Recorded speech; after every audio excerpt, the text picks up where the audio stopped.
You're listening to a podcast by Way Collective, a contemplative community for love and liberation in Santa Barbara, California. This recording was the conversation starter at our Dinner and Dialogue gathering on April 16th, 2025. Thanks for tuning in.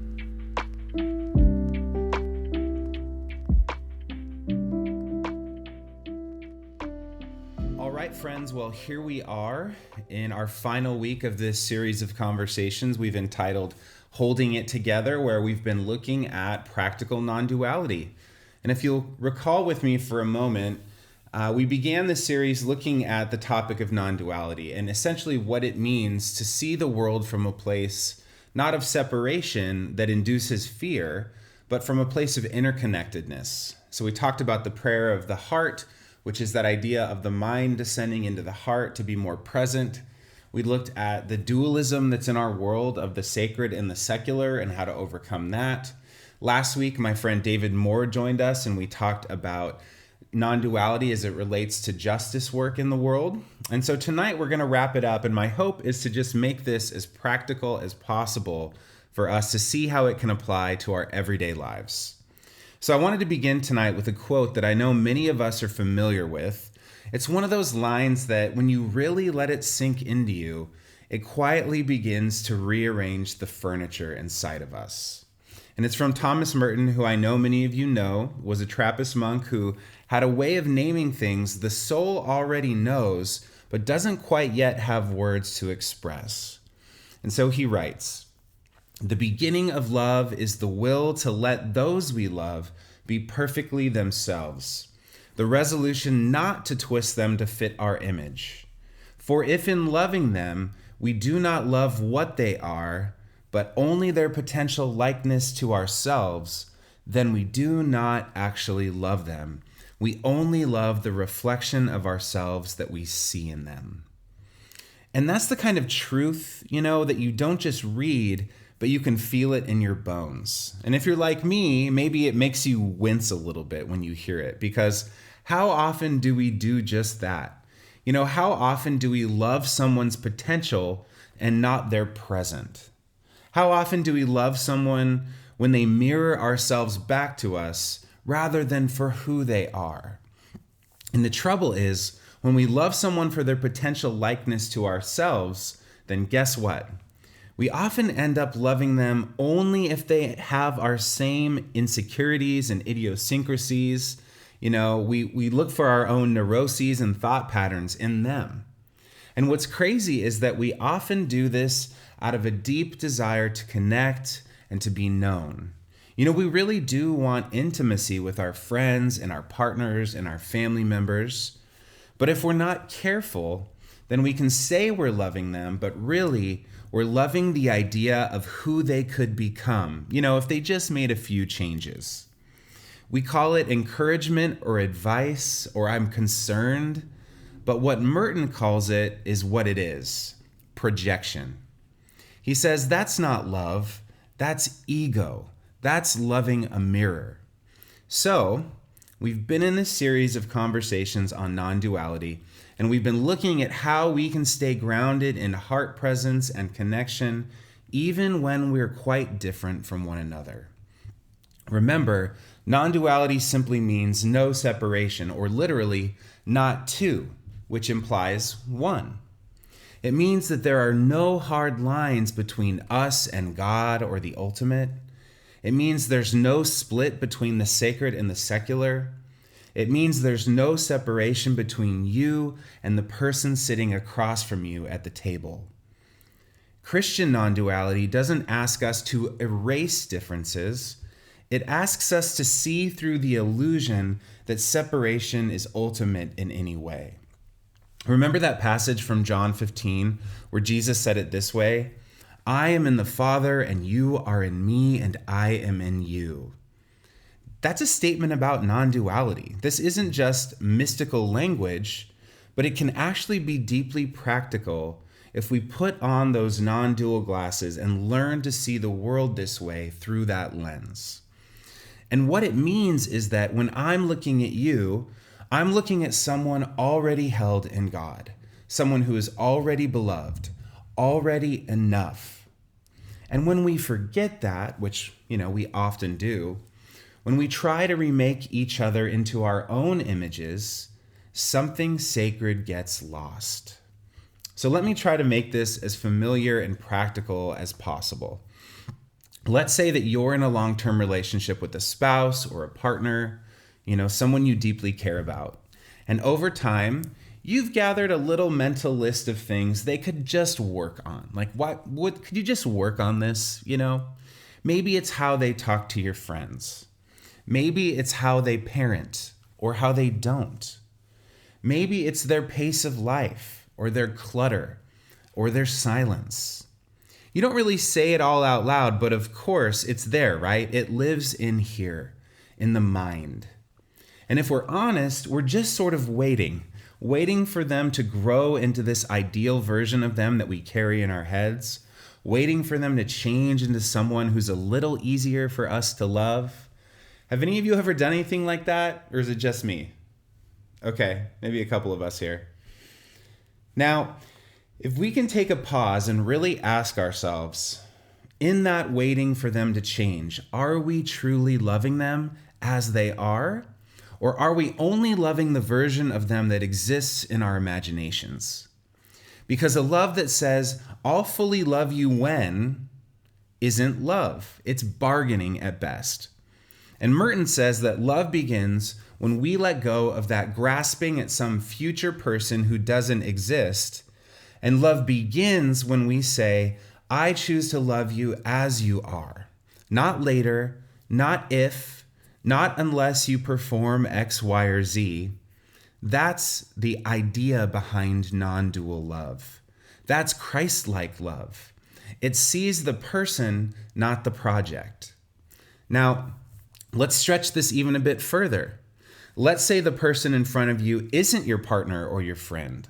Let's say there's someone who's on the opposite side of the political aisle or the religious spectrum from you, someone whose views challenge you, not just intellectually, but morally. Maybe they post things online that make your stomach turn, on social media. Maybe they support causes that you believe are actually unjust and even dangerous. Maybe every conversation with them feels like walking a tightrope between silence and explosion. Non-duality asks, how can we learn to let them be without compromising what we believe is right? And here's where we're invited to go even deeper. We must recognize that letting someone be doesn't mean agreeing with them. It doesn't mean condoning harm or giving up our own voices, but it does mean recognizing their humanity beneath all the labels that society puts on them. It does mean seeing the sacred or struggling soul behind those other identity markers. It might sound something like this. Wow, I could not see that more differently. I find that some of the ways that view gets enfleshed in the world can be hurtful, and I will keep working for something different. But I'm not going to reduce you to your opinions. I'm not going to stop seeing your full humanity, and I'm not going to hate you even when it would feel easier to do so. And it's like, when you hear that, it's like, who in their right mind does that, right? Like, not me all the time, that's for sure. But I think that kind of thinking is behind someone who is learning to practice non-duality. That kind of love is fierce. It has firm boundaries intact, but it doesn't shut the door on someone's dignity. It doesn't love them only for their likeness to us. It actually holds space for the potential for change, for forgiveness, for mystery. And it says, you are not your ideology. And hint, hint, neither am I. And it says, I refuse to become the very walled up harshness that I am trying to resist. That also is non-duality. Do you see what I mean? So for a moment, think with me about how Jesus moved through the world. He didn't say, come to me, all who have it figured out, right? He said, come to me, all who are weary, which is a way to say, come just as you are. Again, your mess is welcome and so is mine. He met people in their unfinishedness and saw right through to the heart of their belovedness. And even in moments of correction, there was no shame projected, no coercion, no grasping, just presence. Just love that said, you are seen, you are known, you are still worthy. And that kind of love doesn't control, it actually invites, or it opens, and it releases us. So what do we do with all this? We've been talking about this for a number of weeks over Lent. And here are a few encouragements on some quiet ways I think we can live this out. The first one is notice when we're resisting someone's reality. That moment when we feel the urge to fix, or save someone? We can take a pause. We can ask ourselves, what if I actually just let them be exactly as they are, just for this moment? And we can see what happens from there. So the first one is just noticing when we're resisting someone's reality. The second thing we can do is return to the present. So most of our frustration with others lives in the future, right? In who they should become. And you all know that old adage that it's not wise to should on each other, right? But love lives in the now. So we are all, invited to bring our attention back to what's actually here. So the second thing is we can return to the present. And lastly, the third thing is that we can bless folks without needing to shape them. So we can try this simple prayerful recitation when we're struggling with someone, right? God, love, help me love what is. Help me release what is not mine to change. And that's not giving up, it's giving over that which we can't control. So we can bless without needing to shape. And although it might seem like tolerance on the surface, true non-duality encourages a kind of love that's not passive, but actually powerful. It says, I see you, and I don't need to control you to feel safe. I trust that the same Christ that is in me is already at work in you, even if it's not in ways I can measure or understand. Love says, I love you, not because you reflect me back to me, but because rather you reflect God. So non-dual love doesn't grasp, it doesn't tighten, it opens, it trusts, it lets people be. And maybe as we do that, we can also begin to let ourselves be too. Maybe in loving others as they are, we might finally start to believe that we also are loved and deeply loved, just as we are. And the transformation comes from that place.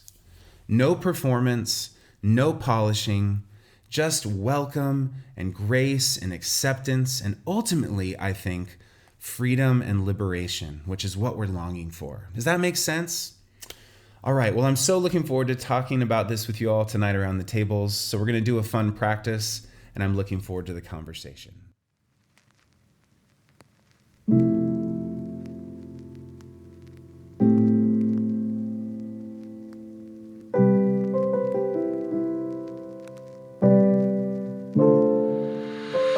Thanks for listening to this podcast by Way Collective. To keep up with our community, you can subscribe to this podcast, go to www.waycollective.org, or follow us on Instagram at @waycollective. Peace and every good, y'all.